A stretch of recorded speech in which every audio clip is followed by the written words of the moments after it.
علامہ اقبال نے ایک بات لکھی ہے. اقبال کہتے ہیں جب میں لندن میں وکالت کرتا تھا تو ایک خاتون تھی, لیڈی بارنس اس کا نام تھا. چھوٹے موٹے مقدمات لے کے وہ میرے پاس آتی تھی. بی بی ایک ہوٹل چلایا کرتی تھی. اس کا خامند جو تھا وہ فوج میں ملازم تھا. اقبال نے خود لکھا ہے, اقبال فرماتے ہیں کہ ایک دن وہ خاتون پھر کسی کیس کے سلسلے میں میرے پاس آئی. تو جب وہ آئی تو اس نے نقاب اوڑھا ہوا تھا, برقع کیا ہوا تھا. تو چونکہ اس نے نقاب اوڑھا تھا, مسلمانوں کی نشانی تھی. نقاب اوڑھنا کن کی نشانی ہے؟ اللہ آپ کو خوش رکھے. تو کہتے وہ نشانی چونکہ اہل اسلام کی تھی تو مجھے تجسس ہوا. میں نے کہا لیڈی خیریت ہے؟ میم صاحبہ یہ برقع پہنا ہوا ہے. تو کہنے لگی ہنس کے, اقبال مجھے پکا یقین تھا کہ آپ ضرور پوچھیں گے. تو میں نے کہا اچھا تو یہ برقع؟ تو کہنے لگی الحمدللہ میں مسلمان ہو گئی. تو میں نے فوراً کہا کہ آپ کا شوہر تو فوج میں ملازم ہے, فوجی کے لیے بدلنا اور پھر ملکی قانون اور یہ چیزیں. تو کہنے لگی اس نے مجھے کیا کہنا تھا, وہ خود کلمہ پڑھ گئے.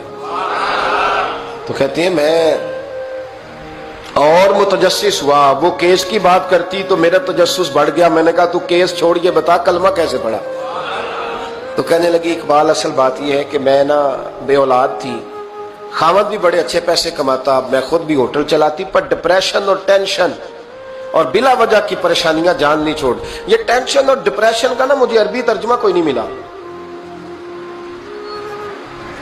یہ ڈپریشن اور ٹینشن کا نا میں نے تلاش کیا ہے, لیکن مجھے عربی لغت کے اندر ان کے معنی مجھے لگتا ہے کہ اس زمانے میں یہ چیزیں تھی ہی نہیں.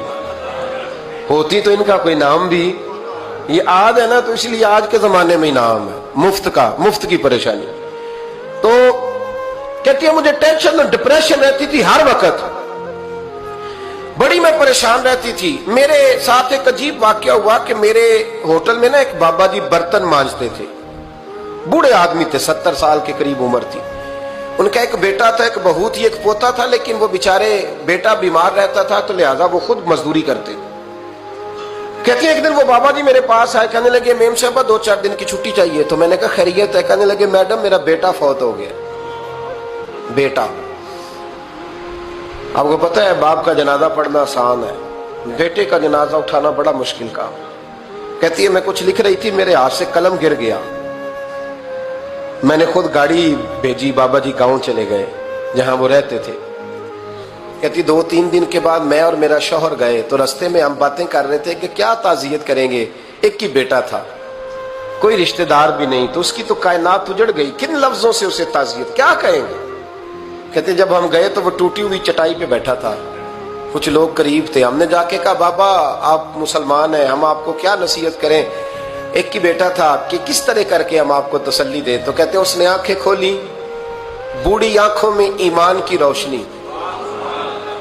کہنے لگا بی بی کیا تعزیت کی بات کرتی ہو, میں نے کوئی پیسے جمع کرا کے بیٹا لیا تھا, خدا نے فضل سے دیا تھا, عدل سے لے گیا ہے. میں اپنے رب کے فیصلوں میں بڑا راضی ہوں, اللہ بڑا کریم ہے, وہ لے گیا, اس کا مال تھا.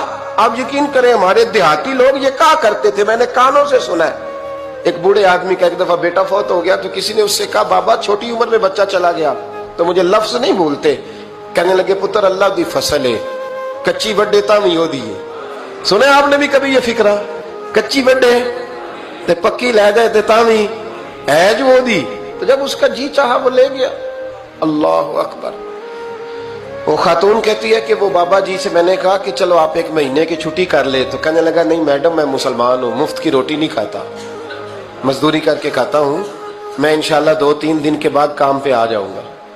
کہتے ہیں وہ چند دنوں کے بعد آ گیا. اللہ کی قدرت کے ابھی 2-3 ماہ گزرے تھے, پھر آیا.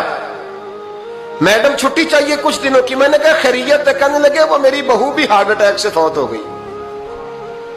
کہتے اب میں بھی تڑپ گئی اور عیسائی ہو کہ میری آنکھوں میں آنسو آ گئے. میں نے کہا گھر کا دروازہ بند ہو گیا, اب یہ بیچارہ کیا کرے گا. وہ اپنے شوہر کے غم میں ہارٹ اٹیک سے فوت ہو گئی. کہتے ہم پھر 2-3 دن کے بعد تعزیت کے لیے گئے. پھر ٹوٹی ہوئی چٹائی, بوڑھا نہ اپنی انگلیوں سے زمین پر کچھ بنا رہا. کہتی قریب گئی اور میں نے جا کے کہا بابا اب تو تسلی آپ نے خود ہی کرنی ہے, جو نظام تھا وہ تو ہو گیا. تو کہتے ہیں پھر اس نے آنکھیں کھولی, آسمان کی طرف دیکھا تو کہنے لگا بیٹی کوئی پریشانی نہیں,